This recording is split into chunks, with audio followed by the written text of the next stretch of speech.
కూటమి ప్రభుత్వం వచ్చిన తర్వాత అరెస్టులు చాలా ఎక్కువయ్యాయన్న విషయం వాస్తవమే. కానీ ఎలాంటి వాళ్ళని అరెస్టులు చేస్తున్నారు? ప్రజాస్వామ్య వ్యతిరేక చర్యలు, చట్ట వ్యతిరేక చర్యలు చేసిన వాళ్ళని గుర్తించి అరెస్టులు చేస్తున్నారు. ఉదాహరణకి పవన్ కళ్యాణ్ గారి సతీమణిని వ్యక్తిత్వ హననం చేసిన వాళ్ళని.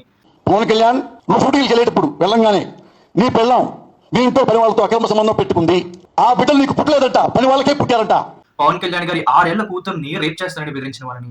పవన్ కళ్యాణ్ సైకో మెతమకి చెప్తున్నా, నీకు ఒక ఆడపిల్ల ఉంది, ఆ పిల్ల పెద్దదవుతుంది, గుర్తు పెట్టుకొని వెనక బతికే ఉంటాను, రక్త కన్నీరు పెట్టుకుంటావు. స్వయానా మాజీ ముఖ్యమంత్రి శ్రీ ఎన్టీఆర్ గారి కూతుర్ని వ్యక్తిత్వ హననం చేసిన వాళ్ళని.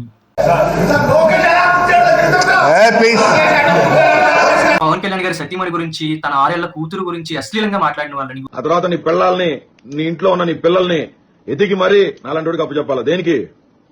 అర్థమైందిగా? అశ్లీలంగా మాట్లాడిన వాళ్ళని గుర్తించి అరెస్టులు చేస్తున్నారు. ఇలాంటివి చేసినప్పుడు పార్టీలకు అతీతంగా ఒక మనిషిగా ఆలోచించి మనం అభినందించాలి ప్రభుత్వాన్ని. ఇలాంటి వాళ్ళు సమాజంలో ఉంటే చాలా ప్రమాదం, ఇలాంటి వాళ్ళు సమాజంలో ఉండకూడదు, వీళ్ళని శిక్షిస్తేనే మిగతా వాళ్ళు భయపడతారు, ఇలాంటివి చేయకుండా ఉంటారని ఆలోచించి ప్రభుత్వాన్ని అభినందించాలి మనం. అది చేయకుండా జగన్మోహన్ రెడ్డి గారు ఏం చేశారు? నేరుగా వెళ్ళి పవన్ గారికి మద్దతు ఇచ్చారు. నీకేం కాదు, అరెస్ట్ చేసినా సరే నీ వెనకాల నేను ఉంటాను అని. అంటే అసలు నాకు అర్థం కాదు, ఇలాంటి వాళ్ళకి ఎలా మద్దతు ఇస్తారు? ఒక పార్టీ అధినేత అయ్యి ఉండి కూడా ఇలాంటి వాళ్ళకి ఎలా మద్దతు ఇస్తారు అసలు? అంటే ఇక్కడ మనం అర్థం చేసుకోవాల్సింది, జగన్మోహన్ రెడ్డి గారు వాళ్ళకి ఒక రకంగా హింట్స్ ఇస్తున్నారు. మీరు ఏదైనా చేయండి, మీరు చిన్నపిల్లలు రేపు చేస్తారని బెదిరించండి, ప్రత్యర్థుల ఇంట్లో ఆడవాళ్ళని రేపులు చేస్తారని బెదిరించండి, అవసరమైతే రేపులు చేయండి, ఏం జరిగినా సరే మీ వెనకాల నేను ఉంటాను అని ఇండైరెక్ట్ గా మద్దతు ఇస్తున్నట్టే కదా. ఇండైరెక్ట్ గా ఏంటి, డైరెక్ట్ గా మద్దతు ఇచ్చినట్టే. ఒక్కసారి ఆలోచించండి, జనసేన పార్టీలో చాలా ముఖ్య నాయకులు, జనసేన పార్టీ ఎదుగుదల కోసం పాటుపడిన వాళ్ళు, జనసేన పార్టీ విజయం కోసం కష్టపడిన వాళ్ళు, అలాంటి నాయకులు జానీ మాస్టర్ గానీ, కిరణ్ రాయల్ గానీ, అలాంటి వాళ్ళ మీద చట్ట వ్యతిరేక చర్యలు చేసినట్టు అభియోగాలు వచ్చాయి. అంతే, ప్రూవ్ అవ్వలేదు. అభియోగాలు వచ్చినాయి, తర్వాత రాంగ్ అని కూడా ప్రూవ్ అయినాయి. అభియోగాలు వచ్చిన వెంటనే మా పార్టీ వాళ్ళని సస్పెండ్ చేసింది పార్టీ నుంచి. అలాంటిది నేరుగా పబ్లిక్ గా ప్రెస్ మీట్ పెట్టి ప్రత్యర్థుల ఆడవాళ్ళ గురించి ఇలా మాట్లాడిన వాళ్ళని సస్పెండ్ చేయడం పక్కన పెడితే వాళ్ళని అరెస్ట్ చేస్తే వెళ్ళి మద్దతు ఇస్తున్నారు. మీరేం బాధపడకండి, మీ వెనకాల నేను ఉంటానని చెప్పి. యథా రాజా తథా ప్రజ అన్నట్టు జగన్మోహన్ రెడ్డి గారి లాగే వాళ్ళ పార్టీ కార్యకర్తలు కూడా ఉన్నారు.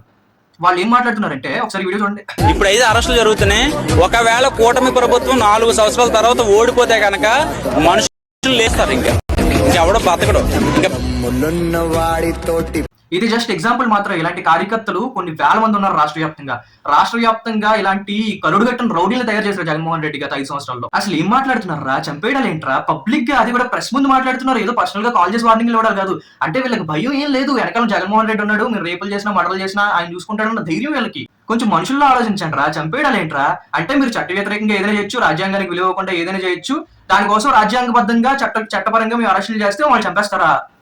అసలు బుర్రలు ఉన్నాయా మీకు? మెదలు దొబ్బినాయి ఏంటారు మీకు? గత 5 సంవత్సరాల్లో గంజాయి ఎక్కడ పడితే అక్కడ విచ్చలవిడిగా దొరకడం వల్ల బీభత్సంగా గంజాయి సేవించి మెదడు దొబ్బినట్టున్నాయి మీకు. మీరు మనుషుల్లా కాదు, సైకోల్లో ప్రవర్తిస్తున్నారు, పశువుల్లో ప్రవర్తిస్తున్నారు.